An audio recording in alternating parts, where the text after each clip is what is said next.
रामाचे मुखवटे घालून रावण फिरत असून काल अयोध्येत अंधभक्त जमले होते अशी टीका उद्धव ठाकरे यांनी केली आहे। प्रभू श्रीराम पुण्या एकट्याचे किंवा पुण्या पक्षाचे नव्हते अशी टीकाही त्यांनी केली आहे। आपल्याला भाजपमुक्त श्रीराम करावं लागेल असं आवाहन उद्धव ठाकरे यांनी शिवसैनिकांना केलंय। हक्काची शिवसेना पळवणाऱ्यांचा राजकीय वध करा असं आवाहनही ठाकरेंनी केलंय। राम की बात हो गई, अब काम की बात करो असं आव्हान उद्धव ठाकरेंनी पंतप्रधान मोदींना केलंय। 10 वर्षात काय केलं सांगा असा सवाल आणि आव्हानही ठाकरेंनी उपस्थित केलंय। आता आमच्या शिवसैनिकांची चौकशी लावली जाते, उद्या तुमच्या चौकशा करून तुरुंगात टाकणारच असा इशारा उद्धव ठाकरेंनी भाजप आणि शिंदे गटाला दिलाय। तुमचा प्रचार करणारे आज गुन्हेगार कसे झाले असा सवालही त्यांनी उपस्थित केलाय। राज्यव्यापी शिबिराच्या आधी उद्धव ठाकरे आणि आदित्य ठाकरेंमध्ये चर्चा झाली। यावेळी अनिल देसाई आणि सुभाष देसाईंची देखील उपस्थिती होती। चर्चेचं कारण अद्याप गुलदस्त्यात आहे। शिवसेना नसती तर काल अयोध्येत प्रभू श्रीरामांची प्राणप्रतिष्ठा झाली नसती असं संजय राऊत म्हणाले। शिवसेनेच्या वाघांमध्ये धैर्य होतं म्हणून बाबरी पाडली असं म्हणत त्यांनी भाजपला टोला लगावलाय। रामाचे शौर्य आणि धैर्य आहे, तेच शौर्य आणि धैर्य शिवसेनेचं आहे, त्यामुळे संयमी योद्धा ही उपाधी उद्धव ठाकरे यांना शोभून दिसते असं संजय राऊत म्हणाले। रामाच्या हातात हळूहळू मशालही येईल असंही ते म्हणाले। दिल्लीतील रावणशाही समोर झुकणार नाही अशी टीका संजय राऊत यांनी केली। आपण हनुमान आहोत, त्यामुळे आजची लंका पेटवायला उद्धव ठाकरेंच्या आदेशाची गरज नसल्याचं राऊत म्हणाले। नाशिकच्या गोल्फ मैदानात आज उद्धव ठाकरेंची जाहीर सभा होणार आहे। या सभेतून ते भाजपवरती काय निशाणा साधणार याकडे सर्वांचंच लक्ष लागलंय। ठाकरेंच्या सभेदरम्यान जागरण गोंधळ या कार्यक्रमाचं देखील आयोजन करण्यात आलंय। नाशिकमध्ये उद्धव ठाकरेंच्या जाहीर सभेचं आयोजन करण्यात आले। सभेची तयारी अंतिम टप्प्यात आली आहे। दरम्यान सभास्थळी कारसेवकांसाठी विशेष आसन व्यवस्था करण्यात आली आहे। नाशिकमध्ये शिवसैनिकांनी कारसेवक आणि कारसेवा म्हणून बजावलेल्या भूमिकांचं चित्रप्रदर्शन भरवण्यात आलं। यावेळी हे प्रदर्शन पाहण्यासाठी उद्धव ठाकरेंनी हजेरी लावली। दरम्यान ठाकरेंची रामाच्या प्रतिमेची पूजा देखील ठाकरेंनी केली आहे। शिवसेना प्रमुख बाळासाहेब ठाकरेंची आज 98वी जयंती आहे। त्या निमित्तानं विविध स्तरातून मान्यवरांनी त्यांना अभिवादन केलंय, तर शिवाजी पार्कावरील त्यांच्या समाधीस्थळी अभिवादनासाठी शिवसैनिक गर्दी करतायत।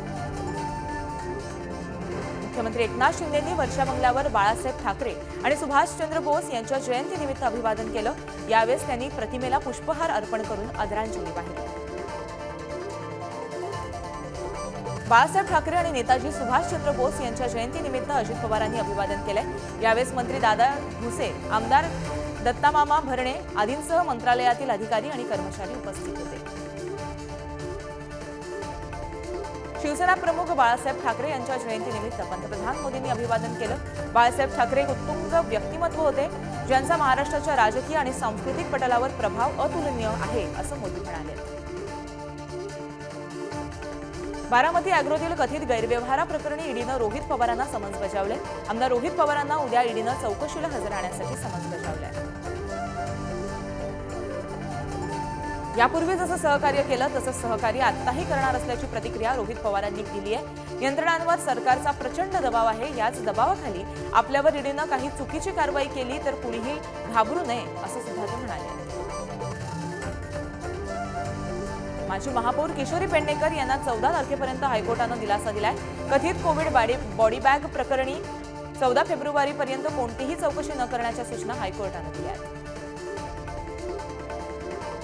कथित बांधकाम घोटाळा प्रकरणी ठाकरेंच्या सेनेचे आमदार रवींद्र वायकरांना पुन्हा ईडीनं समन्स बजावले।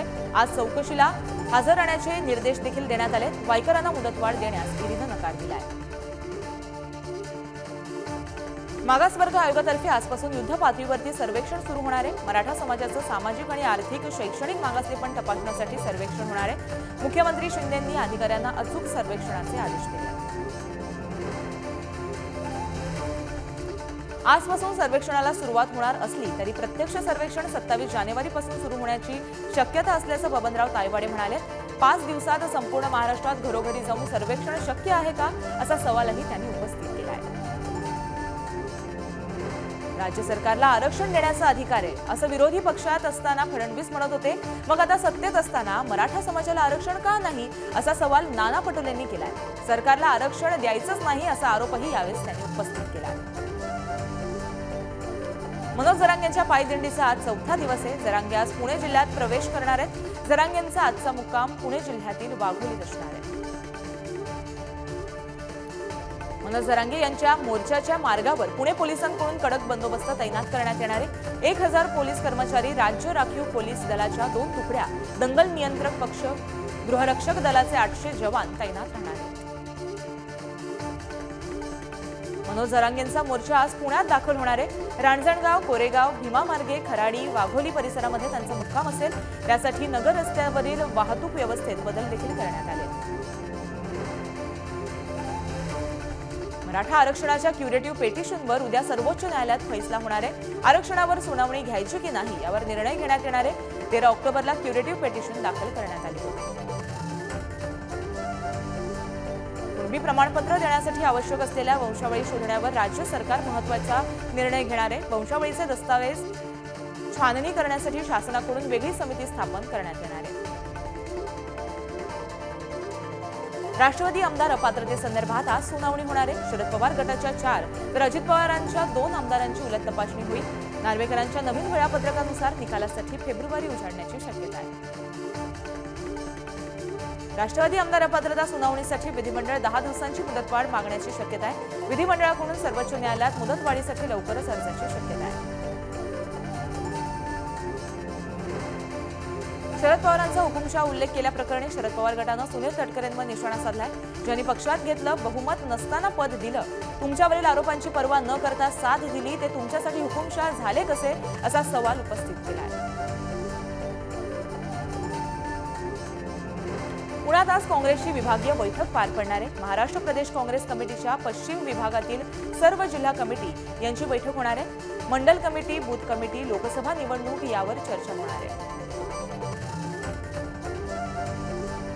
मुंबईत उद्या भाजपच्या बैठकीचं आयोजन करण्यात आलंय. भाजपचे राष्ट्रीय सरचिटणीस शिवप्रकाश यांच्या मार्गदर्शनात ही बैठक होणार आहे. बैठकीत संघटनात्मक बांधणीवर चर्चा आणि जिल्हानिहाय आढावा घेतला जाणार आहे.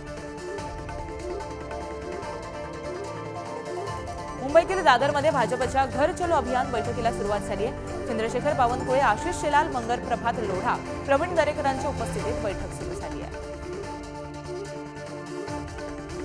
मुंबईत उद्या महाविकास आघाडीची जागा वाटपाची बैठक पार पडणार आहे. या बैठकीत जागांवर सहमती झाली नाही तर फेब्रुवारीच्या पहिल्या आठवड्यात दिल्लीत आघाडीच्या प्रमुख नेत्यांची बैठक घेऊन त्यात अंतिम वाटप करण्यात येणार आहे.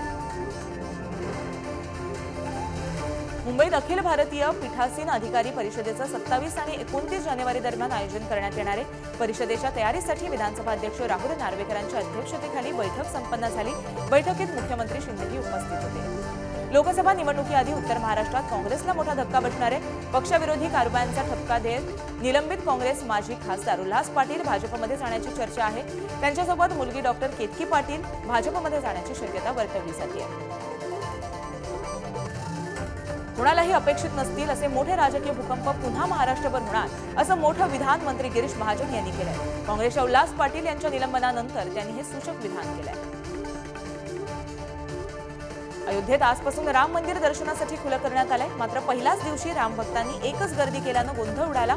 यावेळेस भक्तांनी बॅरिकेड्स तोडून भक्तांनी प्रवेश केला आहे. आजपासून राम मंदिर दर्शनासाठी खुलं करण्यात आलंय. अयोध्येत प्रभू श्रीरामाच्या दर्शनासाठी भाविकांची मोठी गर्दी झाली आहे. पहिल्याच दिवशी अयोध्येमध्ये दर्शनासाठी जनसागर उसळला. देशातील 1 कोटी घरांवर सरकार रूफटॉप सोलार सिस्टीम बसवणार आहे. वीज निर्मिती करून वापरता आणि विकता येणार आहे. आता देशात सौर ऊर्जा क्रांती घडवण्याचं केंद्राचं लक्ष्य आहे. मुंबई पालिकेकडून 400 किलोमीटरच्या नव्या रस्त्यांच्या निविदा काढण्याची तयारी सुरू आहे. या कामांसाठी अंदाजित खर्च 7,000 कोटींच्या घरात आहे. नव्या निविदांसाठी पालिकेकडून मसुदा तयार करणं सुरू झालंय. आज मुंबई पुणे महामार्गावर 2 तासांचा ब्लॉक घेण्यात येणार आहे. दिशादर्शक फलक बसवण्यासाठी दुपारी 12 ते 2 पर्यंत वाहतूक बंद राहणार आहे. वाहन चालकांना पर्यायी मार्गाचा वापर करावा लागणार आहे. कोकण रेल्वेवरील वीर अंजनेर स्थानकादरम्यान पायाभूत कामासाठी मेगा ब्लॉक घेतला जाणार आहे। दुपारी 1 ते दुपारी 3:30 वाजेपर्यंत मेगा ब्लॉक असेल। यावेळेस कोकण रेल्वेवरील 3 रेल्वे गाड्यांच्या वेळापत्रकामध्ये बदल होईल।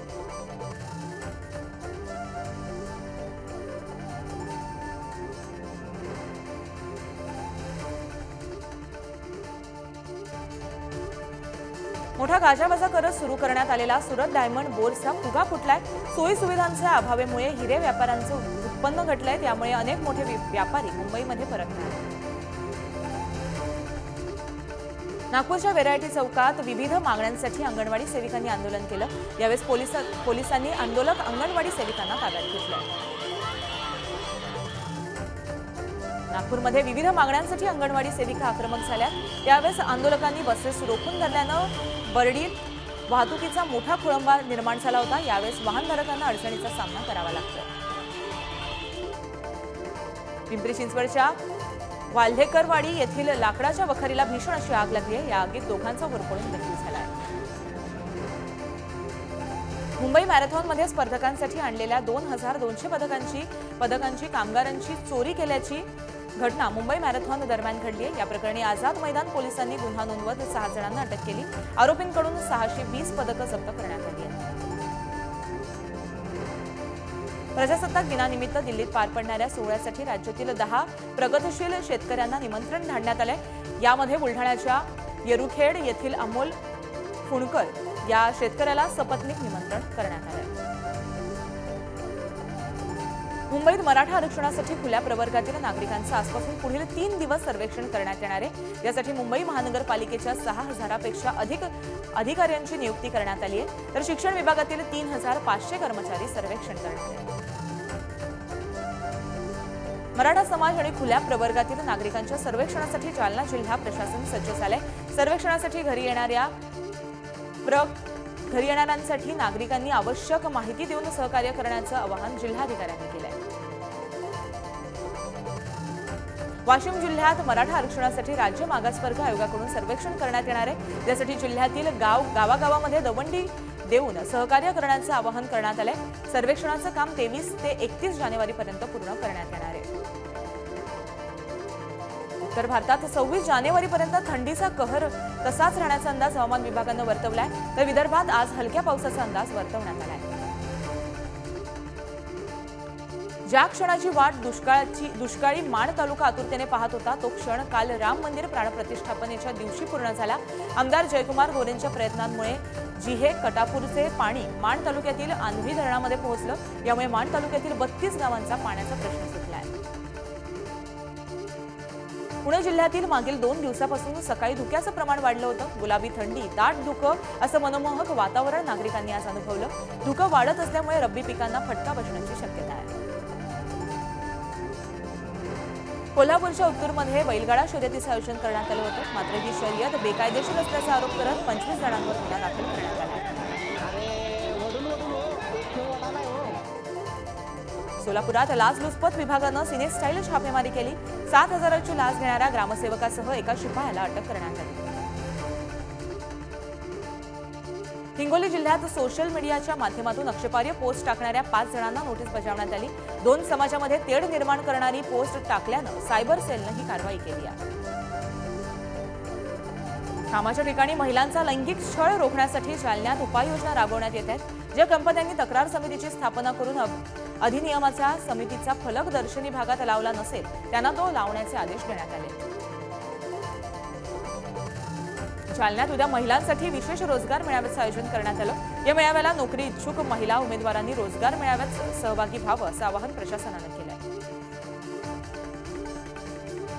वर्ध्याचे जिल्हाधिकारी राहुल कर्डिलेंना उत्कृष्ट जिल्हा निवडणूक अधिकारी पुरस्कार जाहीर झालाय। राष्ट्रीय मतदान दिनी पुरस्कार प्रदान करण्यात येणार आहे।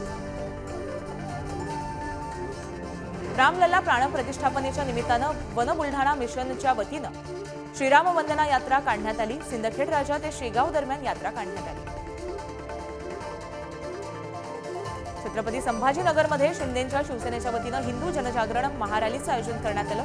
यावेळी शहरातील क्रांती चौकातून रॅलीला सुरुवात झाली आहे। दरम्यान मोठ्या संख्येनं कार्यकर्त्यांनी हजेरी लावली आहे। वाशिमच्या कोयाळी जाधव गावात राम मंदिर प्राणप्रतिष्ठेचा आनंदोत्सव साजरा करण्यात आला। यावेळी गावातून रामलल्लाच्या प्रतिमेची मिरवणूक काढण्यात आली, तसंच महाप्रसादाचंही वाटप करण्यात आलं। श्रीराम मूर्ती प्राणप्रतिष्ठेच्या अनुषंगानं बुलढाणा अर्बन परिवाराच्या वतीनं लाडूचं वाटप करण्यात आलं। काल दिवसभर हजारो भाविकांना लाडूचं वाटप करण्यात आलं।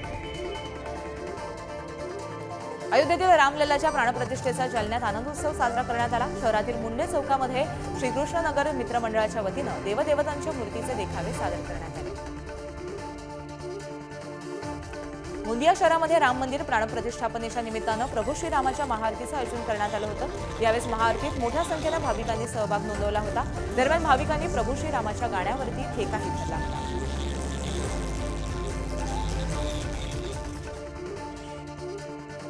प्रभू श्रीराम प्राणप्रतिष्ठापनेच्या निमित्तानं वाशिममध्ये 8 फुटांचा भव्य पतंग आकाशात उडवण्यात आलाय। अयोध्येत मूर्तीची प्राणप्रतिष्ठा झाल्यानंतर आनंदोत्सव साजरा करत हा पतंग आकाशामध्ये सोडण्यात आला। प्रभू राम प्राणप्रतिष्ठापनेच्या निमित्तानं भिवंडी शहरातील छत्रपती शिवाजी महाराज चौकात महाआरती करण्यात आली। यावेळी संपूर्ण परिसरात रोषणाई आणि फटाक्यांची आतिषबाजी करण्यात आली। दरम्यान मोठ्या संख्येनं भाविकांनी उपस्थिती लावली।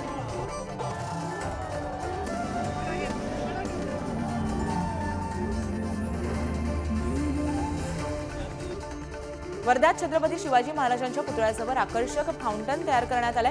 खासदार रामदास तडस यांच्या हस्ते फाउंटनचं उद्घाटन करण्यात आलं। सिंधुदुर्गच्या किल्ल्यावरती असलेल्या शिवाजी महाराजांच्या शिवराजेश्वर मंदिरामध्ये दीपोत्सवाचं आयोजन करण्यात आलं होतं। यावेळी आरती करून श्रींच्या पालखीची वाजत गाजत अशी मिरवणूक काढण्यात आली। जळगावच्या पाचोऱ्यात 1001 दिव्यांनी छत्रपती शिवाजी महाराजांचं स्मारक सजवण्यात आलं होतं। मनसेच्या वतीनं राम मंदिर प्राणप्रतिष्ठापनेच्या निमित्तानं अनोख्या पद्धतीने रामोत्सव साजरा करण्यात आला। रामलल्लाच्या प्राणप्रतिष्ठापनेच्या निमित्तानं गोंदियात शोभायात्रा काढण्यात आली। महिलांनी श्रीरामाचा गजर करत ठेका धरला, तर हवेत उडणाऱ्या हनुमानानं सर्वांचंच लक्ष वेधलं। मराठवाड्यातील भाविकांनी रामलल्लाचं दर्शन घेण्यासाठी अयोध्या धाम या विशेष रेल्वेची व्यवस्था करण्यात आली आहे। ही विशेष रेल्वे 14 फेब्रुवारीला नांदेड येथून छत्रपती संभाजीनगर मार्गे अयोध्येकडे रवाना होणार आहे। बुलढाण्याच्या नांदुऱ्यात 105 फूट उंच हनुमान मूर्ती समोर प्रभू श्रीरामांची 108 फूट लांब प्रतिमा रांगोळीतून साकारण्यात आली। यावेळी रांगोळी पाहण्यासाठी भाविकांनी मोठी गर्दी केली। बुलढाण्याच्या खामगावामध्ये राम मंदिर प्राणप्रतिष्ठापनेच्या निमित्तानं फटाक्यांची आतिषबाजी करण्यात आली। यावेळी 10 इमारतीवरून रात्री एकाच वेळी अर्धा तास फटाक्याची आतिषबाजी करण्यात आली। दरम्यान अनेकांनी हा सुवर्ण क्षण आपल्या मोबाईल कॅमेरामध्ये कैद केलाय। भिवंडीच्या शेलार गावामध्ये एका 5 वर्षीय बालकानं श्रीरामाचं अनोखं वंदन केलंय। यावेळी या बालकानं कीबोर्डवर श्रीरामाचं गाणं वाजवून सर्वांना मंत्रमुग्ध केलं। दरम्यान व्हिडिओ सोशल मीडियावर चांगलाच व्हायरल होतोय। बुलढाण्याच्या खामगावामध्ये 125 कारच्या लाईटच्या सहाय्यानं राम नाव साकारण्यात आलं। आमदार आकाश फुंडकर यांच्या संकल्पनेतून हा आगळावेगळा सोहळा पार पडला। दरम्यान भाविकांनी हा सोहळा पाहण्यासाठी मोठी गर्दी केली होती। वाशिमच्या पोहरादेवीत श्रीराम प्राणप्रतिष्ठापनाच्या निमित्तानं होम हवन करण्यात आलं। यावेळी महंत सुनील महाराज यांनी सपत्नीक होम हवन आणि महाआरती करून श्रीरामांच्या प्रतिमेचं पूजन केलं। दरम्यान यावेळी बंजारा बांधव मोठ्या संख्येने उपस्थित होते। नांदेडच्या हॉटेल गावामध्ये राधिका सुवर्णकरानं राष्ट्रीय बासरी वादन स्पर्धेत देशात प्रथम क्रमांक आणि पुरस्कार प्राप्त केलाय। यामुळे राधिकाचं सर्वत्र जोरदार कौतुक करण्यात येत आहे। नांदेड जिल्ह्यात वातावरणाच्या बदलामुळे पिकांवर परिणाम झालाय। यावेळी हरभरा, गहू, ऊस या पिकावरती रोगाचा प्रादुर्भाव झाल्यानं शेतकरी फवारणी करतात। पिकांचं नुकसान होत असल्यानं शेतकऱ्यांच्या चिंतेत वाढ झाली आहे। वारंवार आंदोलन करूनही देखील सरकार शेतकऱ्यांच्या समस्या सोडवत नसल्यामुळे अनोखं आंदोलन करण्यात आलं। अमरावतीच्या जवळडी येथील लोकविकास संघटनेनं शेतकरी दाम्पत्याचं पूजन करून सरकारचं लक्ष वेधण्याचा प्रयत्न केला। गोंदिया जिल्ह्यात अवकाळी पावसानं हजेरी लावली आहे। यावेळी हलक्या स्वरूपाच्या सरी बरसल्या। दरम्यान थंडीच्या कडाक्यात वाढ होण्याची शक्यता हवामान विभागानं वर्तवली। बुलढाण्याच्या खेड तालुक्यातील वडगाव पाटोळे या गावामध्ये नागरिकांना बिबट्याचा वावर आढळलाय। यावेळी परिसरात 5 ते 6 बिबट्या फिरत असल्याची माहिती समोर आली। यावेळी नागरिकांमध्ये भीतीचं वातावरण निर्माण झालंय। गोंदियाच्या केशोरी गोठण गावामध्ये अशक्त अवस्थेमध्ये बिबट्या आढळल्याची घटना घडली आहे। यावेळेस वनविभागाच्या वतीनं उपचार करून बिबट्याला नैसर्गिक अधिवासात सोडण्यात आलं। दरम्यान गावकऱ्यांनी मोठी गर्दी केली होती। भंडाऱ्यामध्ये केसरवाडा इथं वाघ येथील शेतशिवारामध्ये कोरड्या विहिरीमध्ये 3 रानडुकरं पडल्याची घटना घडली होती। यावेळेस वनविभागाच्या वतीनं रानडुकरांना सुखरूप बाहेर काढण्यात यश आलं। दरम्यान त्यांना निसर्गाच्या सानिध्यामध्ये सोडण्यात आलं। वाशिम जिल्ह्यात मतदार दिनानिमित्त एनसीसीच्या विद्यार्थ्यांनी मतदानाविषयी जनजागृती केली। यावेळेस निबंध स्पर्धेचं आयोजन करण्यात आलं होतं। दरम्यान मोठ्या संख्येनं विद्यार्थ्यांनी यात सहभाग नोंदवला।